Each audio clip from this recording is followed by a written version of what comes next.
That suite is closed as of now. Your wife is not permitted to enter. Those were the first words out of Rhonda Felkner's mouth, president of the Oakmere Vale HOA, as she shoved a cease and desist order into Nurse Fallon's hands, right at the threshold of Suite L12. Leora was in a wheelchair beside me, her breath ragged, both hands clenched around her belly. The contraction monitor in my coat pocket was already chiming. Active labor, 3 minutes apart. But Rhonda didn't flinch. Her crisp navy slacks and laminated badge gleamed under the hallway light like she was here to audit a ledger, not disrupt a birth. Under Oakmere Municipal Code 17.3b, this suite is operating in violation of our community use boundary, she said, nodding smugly at the hospital's legal director. My board voted this morning. This is final. I didn't blink. That code was nullified the moment your zoning buffer expired, 3 years ago. Her mouth twitched. Let me ask you something. If your pregnant wife, bleeding, high risk, wheeled down a hallway by a nurse who trusted your name, was about to be blocked from the only medically prepared room in the building, would you stand still? If you wouldn't, subscribe right now. Because this wasn't the first time Rhonda crossed a line, but it would be the last time she walked away unscathed. My name is Dr. Callan Mirek, I said, voice steady. Chief of Obstetrics for Alderwin Medical Center. And Suite L12 is not a regular room. It's a high-response maternal unit funded by my family and permitted under emergency use exceptions the HOA never controlled. I didn't raise my voice. I didn't need to.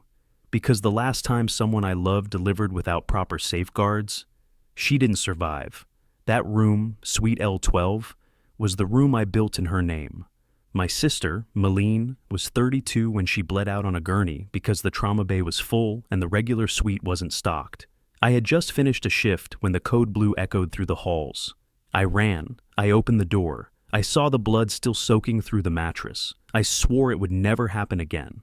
So I fought for grants. I co-designed the architecture. I lobbied the county for specialized clearance. I got it. And now Rhonda Felkner wanted to erase it with a clipboard. You're overstepping, I said, stepping between her and Leora. This room isn't part of Oakmere jurisdiction anymore. Rhonda just smiled.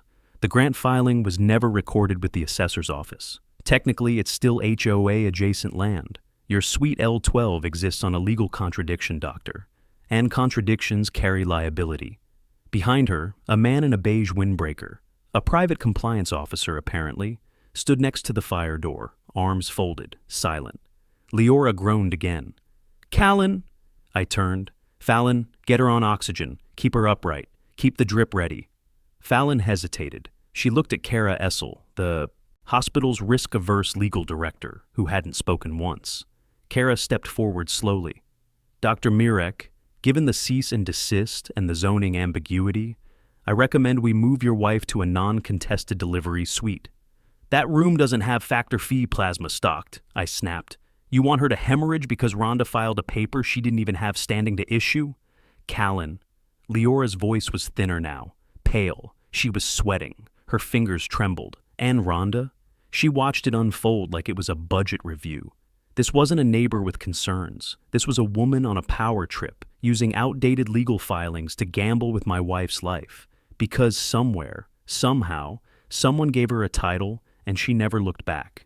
But here's the thing about HOA power, it's fragile. And when it's built on technical lies, it cracks under truth. That truth started 3 years ago. A grant from the state funded an easement buffer that redrew the hospital's eastern property line.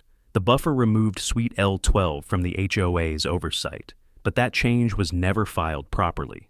Until now, no one noticed. But I did. And by the time this story ends, Rhonda Felkner's badge would be revoked, her board seat vacated, and her entire legal foundation exposed in front of every neighbor who once feared her. Because I wasn't just her neighbor. I was the one man in this building who knew every permit, every clause, every loophole she didn't bother to read. And I was done letting her gamble with lives. They moved Leora. Suite L12 stayed locked behind us, cold light spilling out from under the door, as if the room itself was watching her leave. Fallon wheeled her through the main maternity corridor toward a standard delivery wing, the kind with neutral walls, generic equipment, and none of the custom safeguards we'd installed for her specific condition. Rhonda didn't follow. She didn't need to.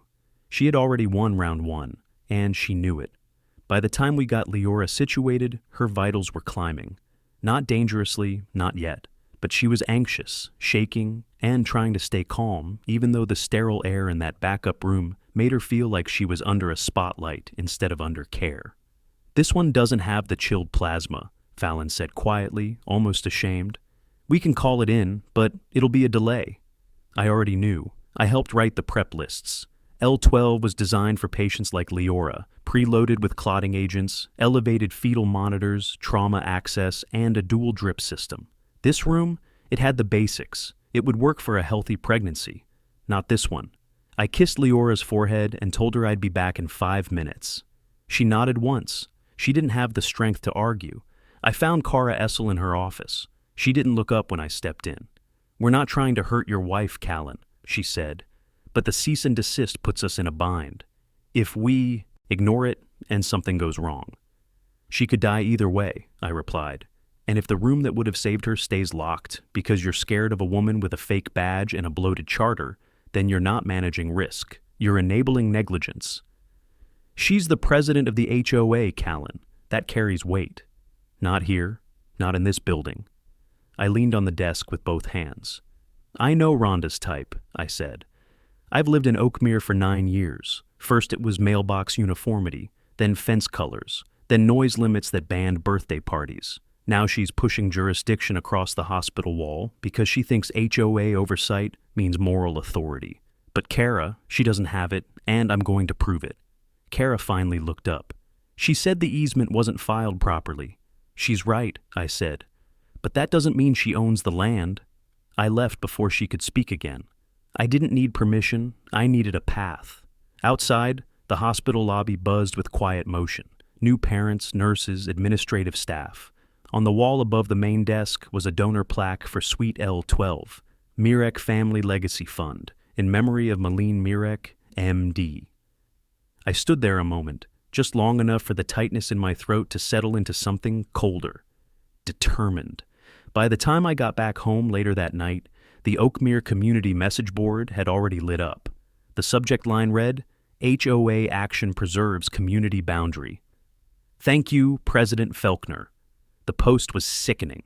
Something about protecting non-commercial zones, praising Rhonda for vigilance over land repurposing, and a throwaway line about how some residents forget the rules apply to everyone. It wasn't about the room. It never had been. It was about control.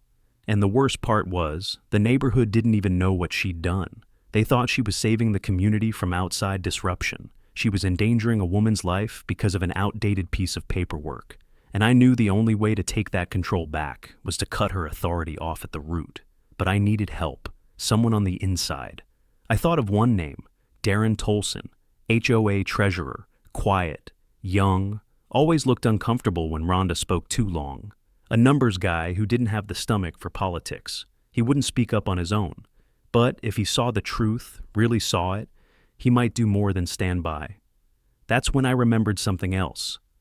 3 years ago, during the grant application process, I saw his name on a secondary signature line. He'd been the witnessing treasurer when the zoning buffer request was submitted. He had seen the real lines. He had to know. And if he did, he was now sitting on the one key that could bring Rhonda's kingdom down. All I had to do was make him admit it. I waited until Monday to approach him. Darren Tolson was the kind of man who never walked with purpose, only with obligation. Always early, always polite, always keeping his head slightly down, like he didn't want to disturb the air around him. He worked as a financial analyst for a regional credit union and lived alone in a townhome 2 blocks from mine.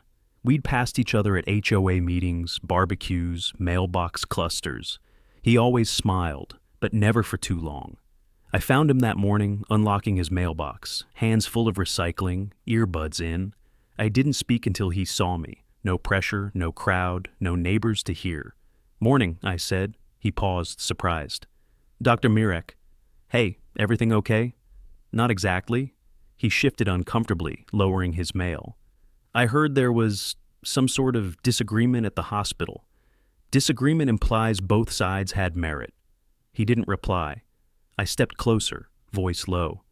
"Darren, I know you were the board witness on the 2021 easement reclassification.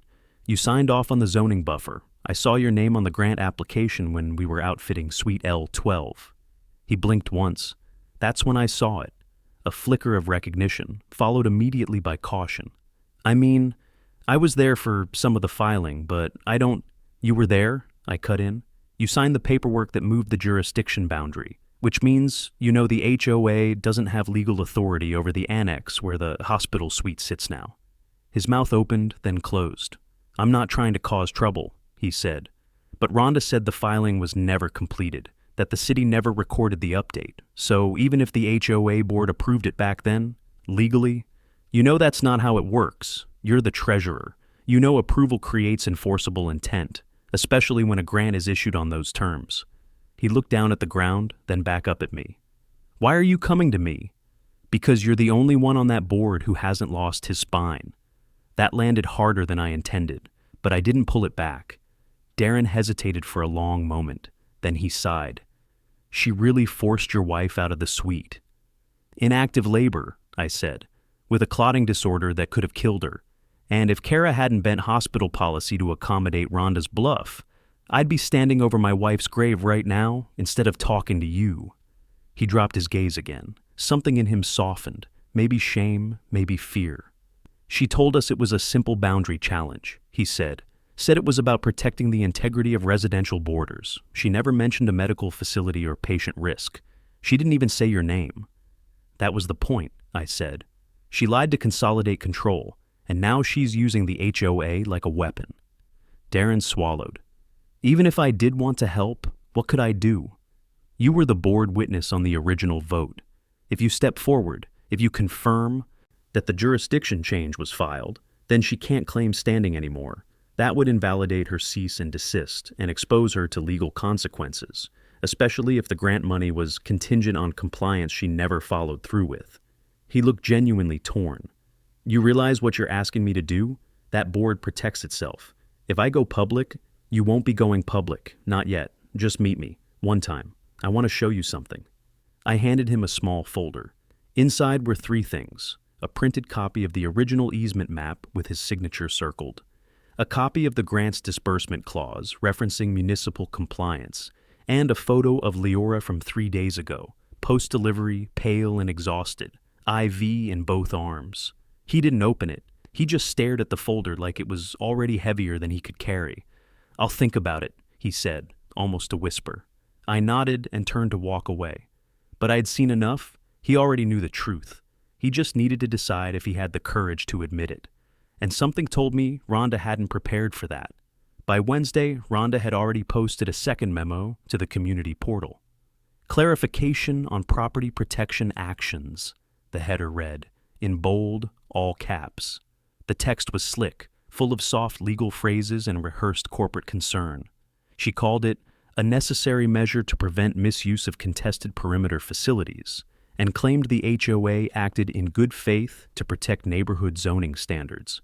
She didn't mention Leora, or me, or that the only contested facility was a private maternity suite designed to save lives, not host poker nights or rent out for events. Just more smoke and mirrors, but she had allies, and I could see them lining up in the comment thread. She's keeping the neighborhood clean. Glad someone's watching the borders.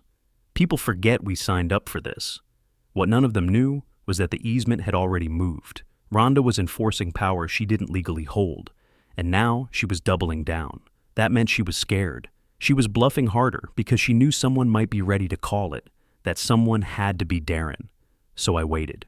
Thursday evening, just after sunset, I saw his porch light flick on.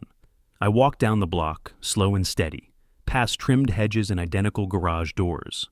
Rhonda's house sat just around the bend. Her flag still hung proudly from the balcony like she was defending a nation instead of strangling a neighborhood. I rang the bell. Darren answered, still in his work shirt, sleeves rolled. He stepped onto the porch and pulled the door mostly shut behind him. She knows, he said before I even spoke. I tilted my head. I didn't say anything, he added. But Rhonda's smart, paranoid but smart. She asked me if I remembered the easement vote, asked if I still had the ledger files. She's been digging. What did you say? I told her I'd have to check. And will you? He sighed. Yes, but not because of her. Because I saw the monitor in that photo. I saw your wife's oxygen stats. He paused, something flickering behind his expression. Maybe he had a sister, a wife once. I didn't ask. She'll retaliate, he warned. She always does. You bring her facts, she brings fire. I nodded once. Then we'd better move before she lights another match. The next day, the retaliation started. 2 HOA board members filed an informal censure motion against me for disruptive conduct unbecoming of a resident. A warning notice was taped to my door, claiming I'd interfered with official HOA protocol during the hospital incident. Someone else, maybe Rhonda, maybe not, reported my mailbox for improper alignment, but they weren't after violations. They were after pressure. They wanted me to back off, fold quietly, let Rhonda sweep the entire thing under the rug like a seasonal landscaping infraction. But this wasn't a hedge out of line. This was a woman's life nearly lost because someone obsessed with bylaws decided the law didn't apply to her. I wasn't backing off. That night, I met Darren at the Oakmere Boardroom Annex, a converted library room that smelled faintly of lemon polish and old toner. He came alone, holding a slim flash drive and a worn leather ledger. I found the vote record, he said, placing the ledger on the table. 4 in favor, 1 abstain, my signature's here. Rhonda was one of the 4. My brow lifted. She voted for the easement change? Back then, she supported the grant, he said. She didn't think anyone would challenge it. It got her points with the county. She used it to boost her re-election pitch. And now? Now she's betting nobody remembers, or if they do, that nobody cares enough to act.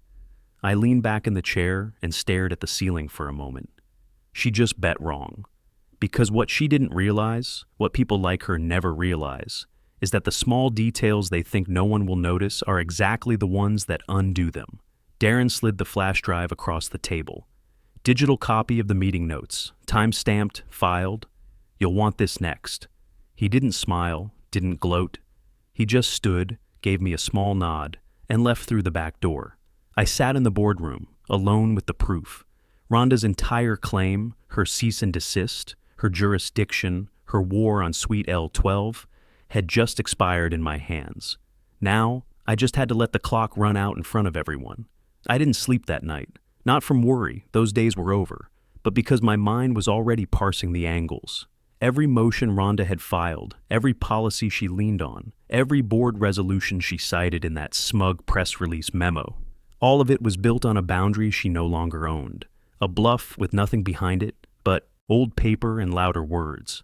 And I now had the flash drive to prove it. I spent the morning reviewing every timestamp. Darren's ledger was airtight, voted, seconded, ratified, and logged. I cross-checked it with the hospital's grant contract, confirmed the jurisdictional clause, then went deeper. Because I knew Rhonda, and Rhonda never stopped at one move, she'd already started pushing the idea that paperwork wasn't properly filed, which meant she was preparing to claim procedural invalidation.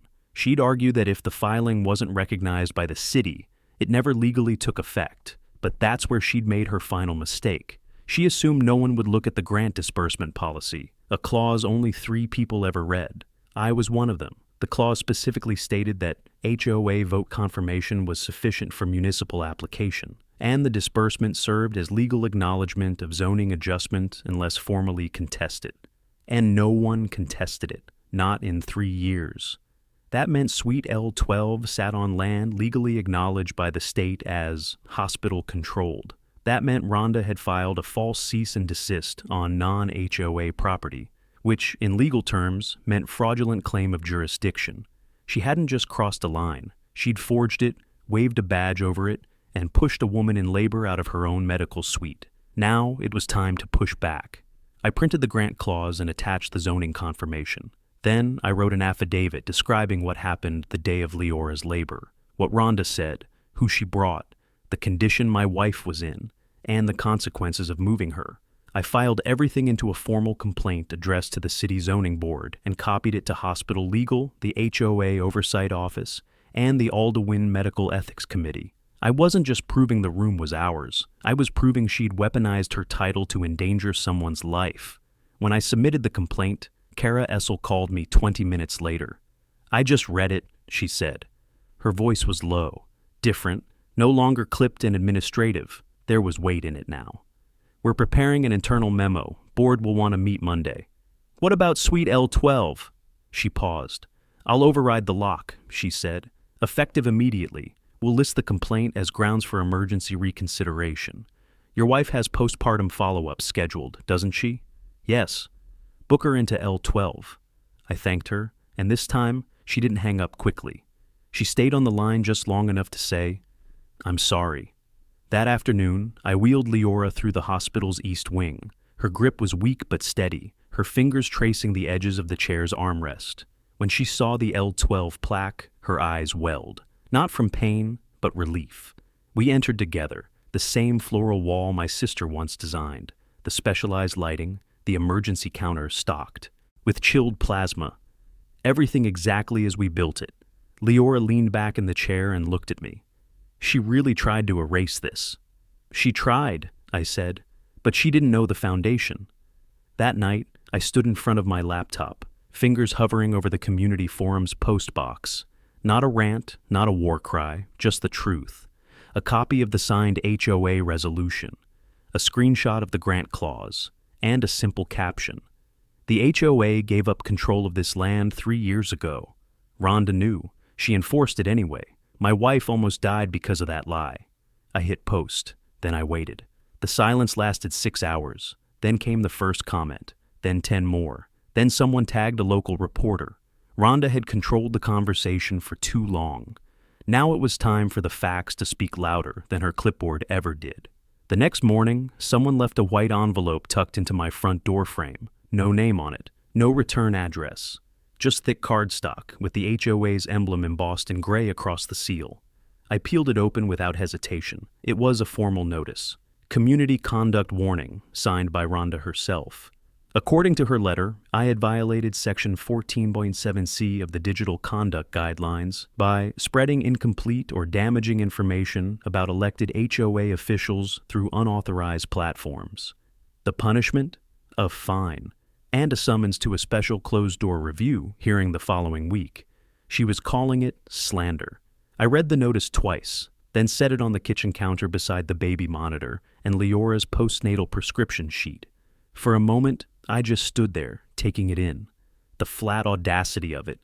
Even with the truth out in the open, proof uploaded, grant documentation public, comments piling up against her, she still believed she could drag this back under control through paperwork and policy theater. That's when I knew something had shifted. This wasn't just about Suite L12 anymore. It was about exposure, fear, and retaliation.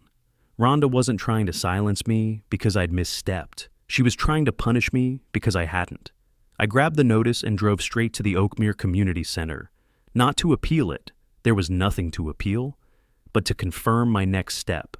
The HOA archive room sat behind a locked glass door, accessible only to current board members and legal staff. But there was one loophole Rhonda never anticipated.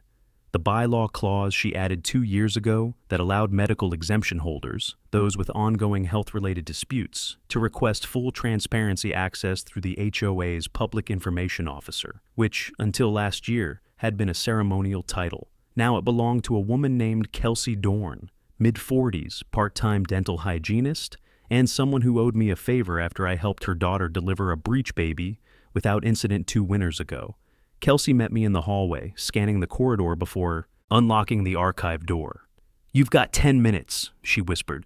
"Then I need to log it as a resident inquiry." More than enough. The room was small, filing cabinets on the left, a digital terminal on the right, and binders labeled by fiscal year stacked in tidy rows.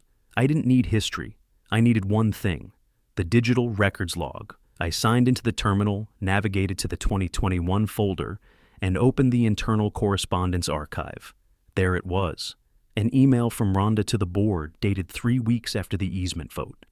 "We'll let the city file their copy. We don't need to chase it. If the hospital wants to use the land, they'll need to play nice."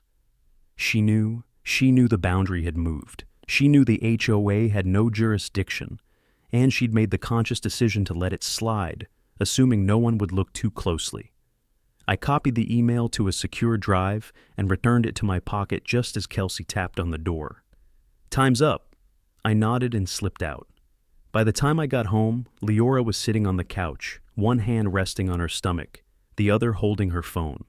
"You're going viral," she said, lips quirking despite the fatigue. I stepped behind her and saw the screen. The forum post had over 400 comments. Most of them weren't even from Oakmere residents anymore. The link had spilled over to a local news aggregate, then a parenting subreddit, then a housing rights group. People were sharing screenshots of the easement maps, Rhonda's cease and desist letter, and Kara's hospital override. And buried in the middle of the thread, one anonymous comment from a former Oakmere board member. Everything Dr. Mirek posted is true. The president knew the jurisdiction line had shifted. She admitted it in a board email. She acted anyway. It didn't say Darren's name, but it didn't have to.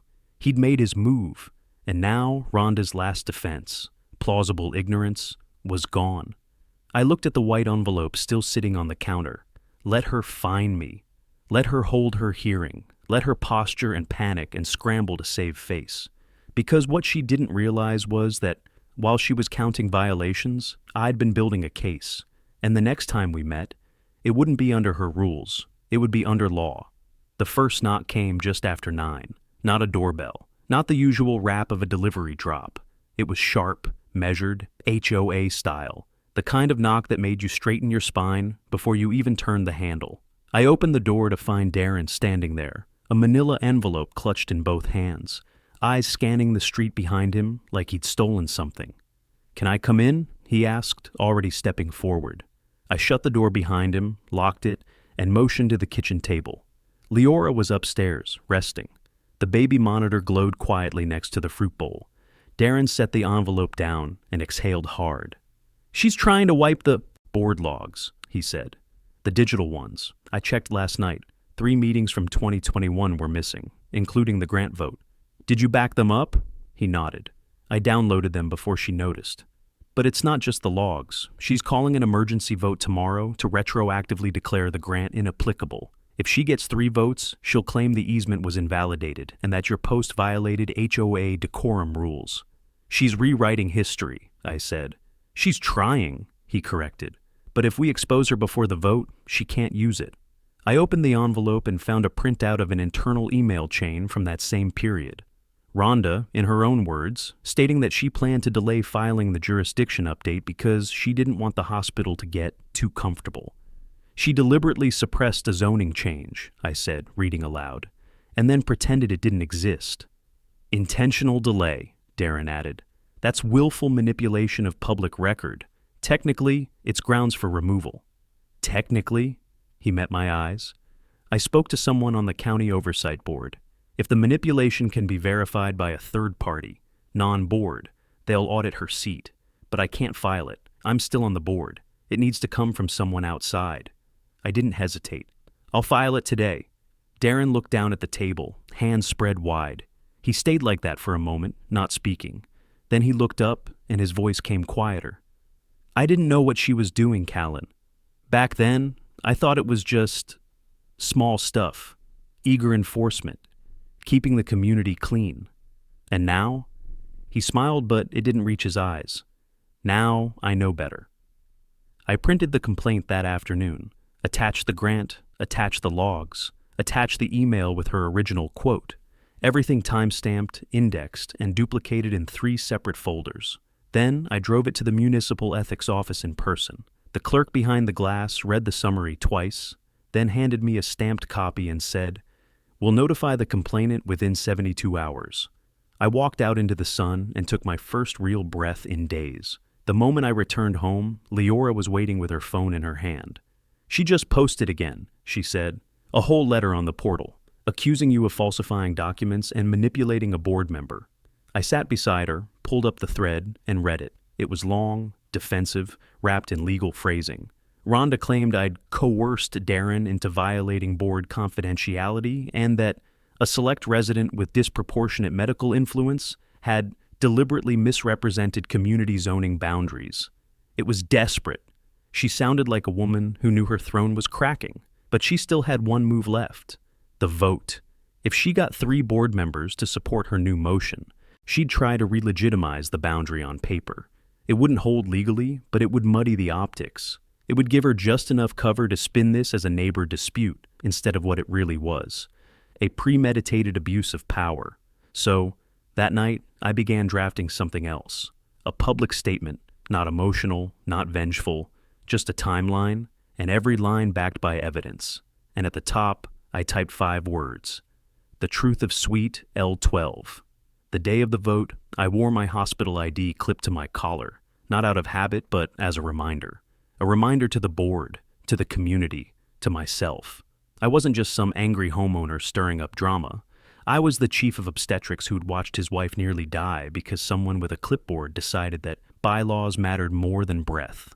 The HOA meeting was held in the Oakmere Community Hall, a high-ceilinged room with folding chairs, burnt orange carpet, and a podium no one had ever respected until Rhonda stood behind it. She was already there when I arrived, hair-pinned, lips tight, flanked by 2 board members. One I recognized, one I didn't. Darren entered 2 minutes after me, head low, folder in hand. We didn't speak, we didn't need to. Residents began filing in, older couples, young parents, a few faces from the forum thread. Most sat quietly. A few nodded toward me with unreadable expressions. No one looked at Rhonda. At exactly 7:00 p.m., she rapped the gavel once. "We'll begin with administrative items," she said, cool and controlled. First, we move to review the proposed emergency motion, Item 8B, which corrects the jurisdictional ambiguity caused by a 2021 grant funding miscommunication. All in favor of reasserting Oakmere boundary rights, raise your hand. 2 hands went up. Hers, and the new guy's.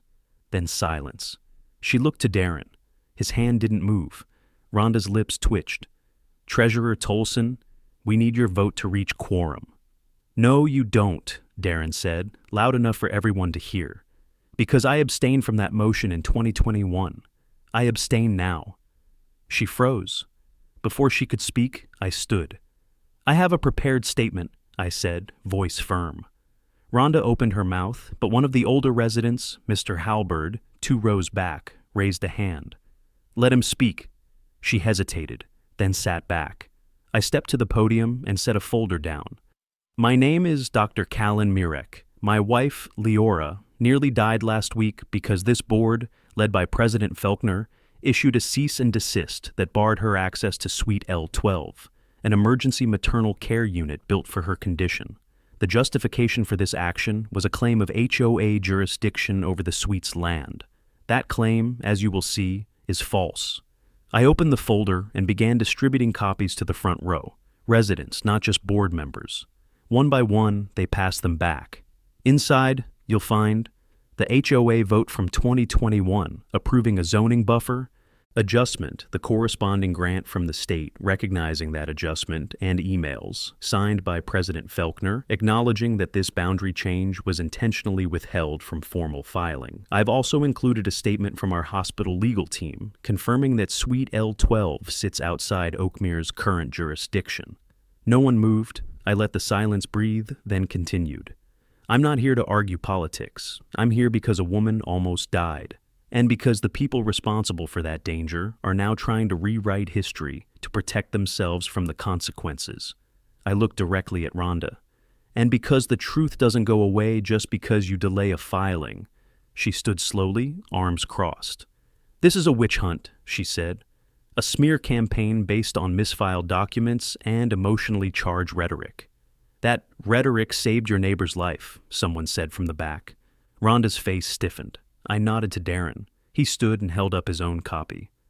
"These aren't misfiled documents. They're complete records, and I can confirm their authenticity. I was present at the vote. I signed the ledger." That broke something. 3 other residents stood. One asked why Rhonda never mentioned the suite.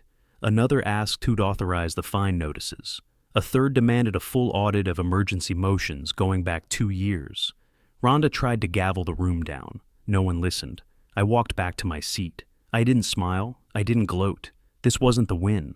This was the rupture. The moment the spell broke. The board didn't vote that night. They tabled the motion. Rhonda left before the meeting ended, clutching her binder like it could still shield her. And in the hall's sudden quiet, I felt something settle in my chest. Not relief. Not yet. But momentum, and the knowledge that the next move would be mine. The next morning, I called the Office of Neighborhood Governance and asked for their audit request intake division. I'd waited until the exact hour they opened, 8 a.m. sharp, and had everything prepped before the first ring even finished. All the files, the affidavit, the meeting transcripts. I didn't want a confirmation number. I wanted motion. When the line picked up, I gave my name, stated my intention, and sent over the packet digitally within 30 seconds. Not because I was in a rush, but because every second Rhonda stayed in power meant another potential abuse buried under administrative noise. The agent, Ms. Hurst, reviewed the file silently while I waited on the line. Then she said the one thing I needed to hear. "This warrants a preliminary enforcement review." That phrase, in plain terms, meant they'd assign an oversight official to begin fact-finding. And if the facts matched what I sent, which they would, it could escalate into full removal proceedings. But I wasn't done. That afternoon, I drove to the county clerk's office and requested a certified boundary survey from 2021, matching the date of the grant. It took an hour of waiting in a room that smelled like toner and old carpet, but eventually they brought me a thin folder with a stamp dated June 3rd, 2021. The document inside showed the new property line, clear as crystal, the surveyor's seal, GPS coordinates. The eastern edge of Oakmere Vale pulled back by 22 feet to create an easement buffer, exactly where Suite L12 stood. I photographed every page, had it notarized, and dropped off a copy with the hospital's legal department on my way home.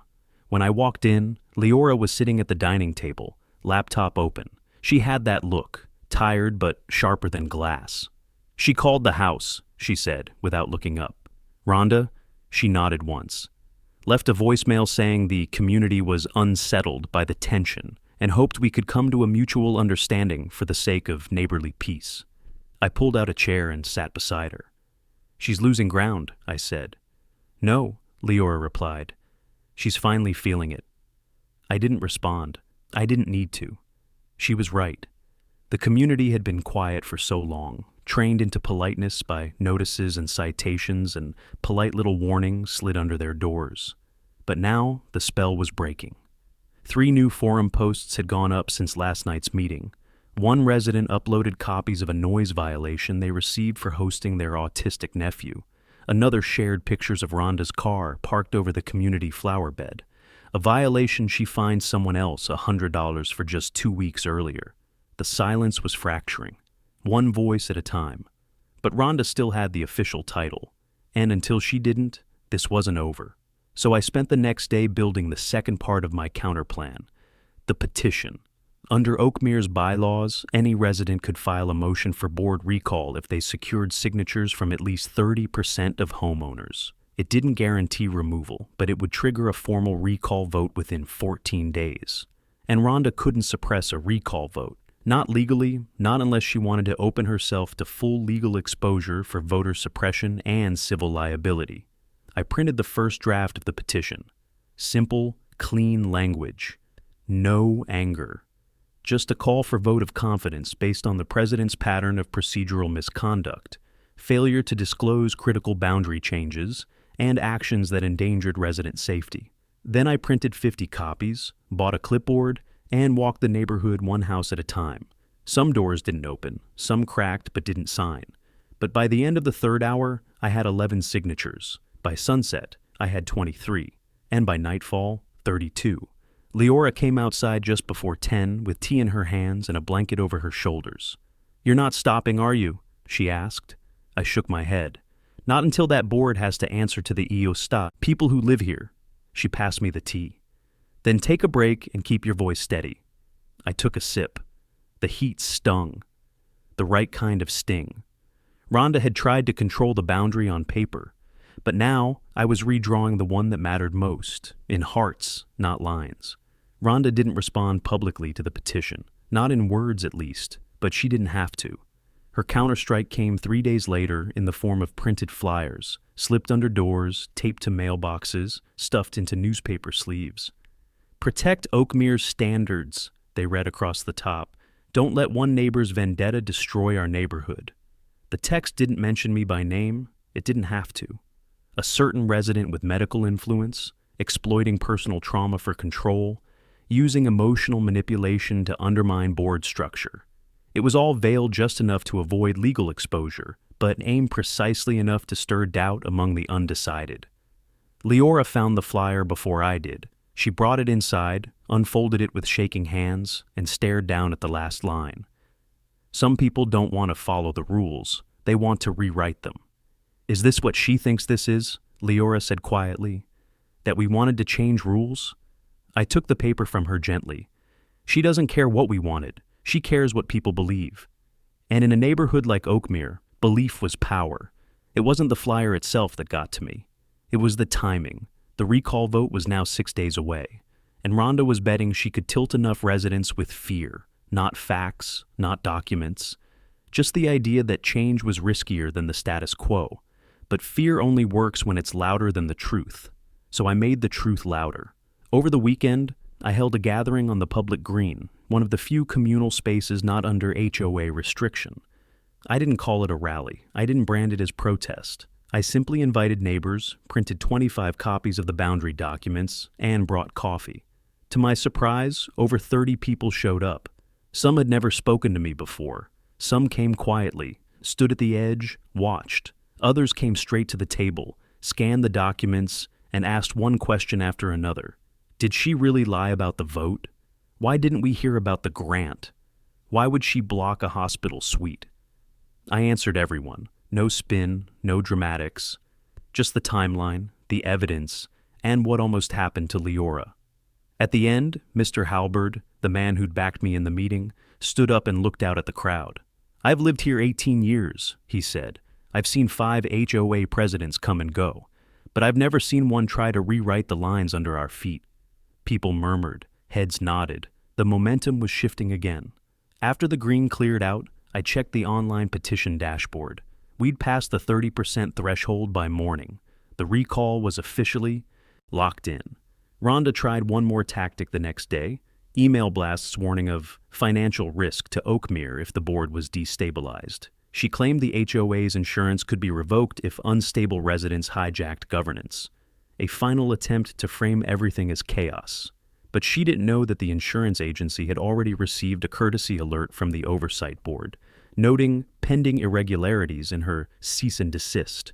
She was the chaos now, and the board knew it. Even the new guy, the one who'd voted with her last time, stopped responding to her emails.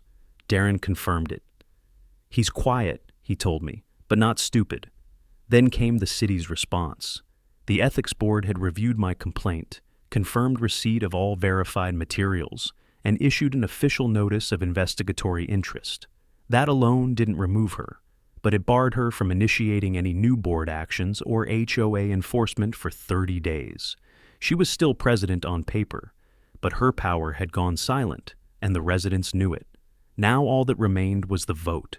And if the green had been any indication, Rhonda wasn't the only one who'd underestimated what a single room, a single life, and a few lines on a zoning map could mean to a community finally waking up. The recall vote was held in the Oakmere Gymnasium, the only structure large enough to seat every homeowner and neutral enough to prevent Rhonda from manipulating the environment. No HOA banners, no board podiums. Just folding chairs, a sign-in table, and a row of blank ballots on city-regulated clipboards. By 6:45 p.m., the line of residents wrapped past the entryway. It wasn't the crowd that surprised me. It was the silence. No small talk, no laughter.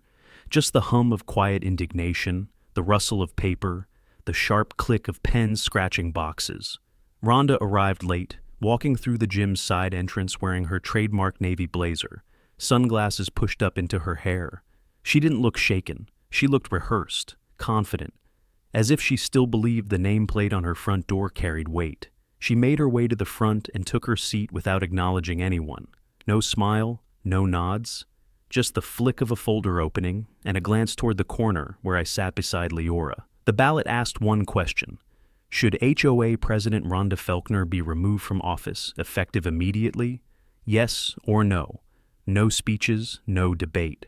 The ethics board representatives oversaw the process directly. City officials had sent 2 observers to ensure transparency. The oversight committee chair, a calm woman in a maroon suit, gave the opening instruction. You may vote at your own pace. Once cast, ballots are final. Results will be read aloud in 60 minutes. People moved in waves, small clusters taking their clipboards, walking to the side tables, then returning with folded ballots in hand. Darren stood near the back, nodding to those who glanced his way. He didn't need to say anything either. He'd already done the hardest part, standing up. Leora didn't speak, but she kept her hand wrapped around mine the entire time. I voted without hesitation. I checked the box, folded the paper, and slid it into the sealed box. The thud it made sounded heavier than it should have. When the final ballot dropped, the room stilled. The chairwoman stepped to the front, took the box, and moved behind the divider with her assistants. The sound of papers being sorted filled the space like distant rainfall. It didn't take long. When she returned, she held the result with both hands. By a count of 148 in favor, 22 against, and 11 abstaining, she said, voice steady. The motion to remove Rhonda Felkner as president of the Oakmere Vale HOA has passed, effective immediately. No applause, no cheers, just breath. The kind people don't realize they've been holding until it's safe to exhale. Rhonda stood slowly. She didn't flinch, didn't cry, but her lips pressed together like steel and her hands curled slightly at her sides. This community doesn't understand what it just did, she said into the silence. Order doesn't preserve itself. Then she turned and walked out. No one followed. The chairwoman cleared her throat. Per Oakmere bylaws, the vice president is offered interim control pending a formal special election. However, in absence of a VP, we opened the floor to nominations for interim leadership. Several names were whispered. Then, from 2 rows back, someone said, "Darren." Another voice echoed it, "Tolson." He looked startled, eyes darting across the room. But no one objected. When the chairwoman asked if he accepted the nomination, he nodded once. "Yes," he said, barely above a whisper. "I accept." It wasn't triumph, it was obligation. The kind that grows out of guilt and hard-won courage. He would carry it. Later that night, after most people had gone, I stayed behind in the gym. Just me and Leora, sitting in the back corner with the last bits of fluorescent light overhead. She leaned her head on my shoulder and whispered, "It's over." "No," I said. "But it's different now." The damage Rhonda did wouldn't vanish overnight. Some people still believed her. Others would pretend none of it happened. But enough eyes had opened, and for the first time in years, Oakmere Vale belonged to its residents again. Not to a clipboard, not to a title, and never again to a lie. 3 weeks after the vote, I stood outside Suite L12 with my daughter in my arms. The nurses had just finished the dedication plaque. Not a ceremony, nothing official, just brushed steel, quiet lettering, and a new line beneath the room's title. In honor of Malene Mirek, MD, preserved by the courage of community. Leora stood beside me, her hand wrapped gently around my elbow. The baby stirred against my chest, but didn't wake. Her breathing was slow, peaceful. The room behind us glowed soft, no longer a battleground, but exactly what it was always meant to be, a sanctuary. Rhonda had vacated her home, no press release, no statement. She'd quietly listed the house 2 days after the board audit confirmed misconduct, and she was gone before the month was out, a shell where her authority used to sit. The new board, led by Darren, began reviewing all citations issued under her term. Over 60% were overturned or repealed entirely. The rest were flagged for revision. Policies were rewritten. Boundary maps were updated and sent directly to the county registrar, this time with the required transparency filings. But that was just paperwork. The real change didn't live in bylaws. It lived in the way neighbors began to look each other in the eye again. How people spoke a little louder at meetings. How Mrs. Keller put wind chimes back on her porch. How someone left a thank you card in our mailbox with nothing inside but 2 words. "You changed us." And I hadn't done it alone. Darren came by every Friday now. He didn't say much, but he always brought records to review. We worked at my kitchen table, not because I needed to, but because it mattered to him that someone kept watching. "You're better at the pressure," he told me once. I just needed to be reminded how much it matters. I told him pressure doesn't break people. It just shows them who they already are. Leora was recovering well. The doctor said her levels looked strong. The baby had her eyes and my sister's exact mouth. When she smiled in her sleep, I felt the weight of everything that could have been lost settle into something smaller, something quieter. Grief had almost made me forget how to build. But justice, that made me remember. Now, when I walked through Oakmere, I no longer watched my steps like they were being counted. I saw neighbors wave without glancing at a rule book. I saw porch lights left on past curfew, sidewalks chalked by kids, and fences no longer measured to the inch. I saw life, and it was messy. And it was ours. The suite behind me hummed faintly. Machines idle, bed freshly made, light filtering through closed blinds. Kara had asked if I wanted to rename it after Leora, but she shook her head. No, she'd said. This isn't mine. It was always Maline's. And she was right. But it belonged to all of us now. The night Rhonda tried to shut that door, she thought she was protecting the community. What she didn't understand is that you don't protect people by pushing them into silence. You protect them by standing between them and harm. And when someone tries to call that resistance a violation, you make them read the bylaws out loud. Every line. Because the only thing more dangerous than unchecked power is a population too tired to resist it. And we're not tired anymore. We're watching. We're speaking. And we remember exactly where the lines are drawn.